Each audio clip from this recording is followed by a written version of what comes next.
Hello YouTube, welcome back to another tutorial, and in this tutorial we're going to be looking in how we can turn on our Bluetooth on our Windows 10. As you can see, I'm using a Windows 10 on my laptop, but if you're using a Windows 10 on your computer, you can follow these steps as well. So first thing, you have to make sure that the model of your laptop or your desktop that you're using supports a hardware device for your Bluetooth. Now you can buy this device externally as they're available all over the internet, or if you don't have one, then this might not work for you.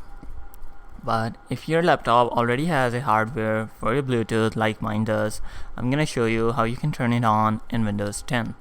So first thing first, you've got to make sure you're gonna click on Start button here, and from here you can click on Settings. Once you're in Settings, you can either go on top and search Bluetooth and other devices.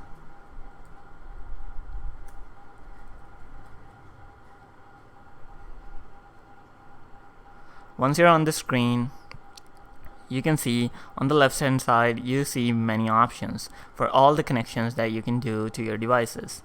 So I'm gonna go ahead and click on Bluetooth and devices, and this is gonna open the screen here. From this screen you have plenty of options. Now on the top here you see the slider button that you can press to turn on your Bluetooth device like this. And there you go, now you have successfully turned on Bluetooth on your laptop or on your desktop the same way. Thanks for watching. Make sure to like and subscribe and turn on the notifications.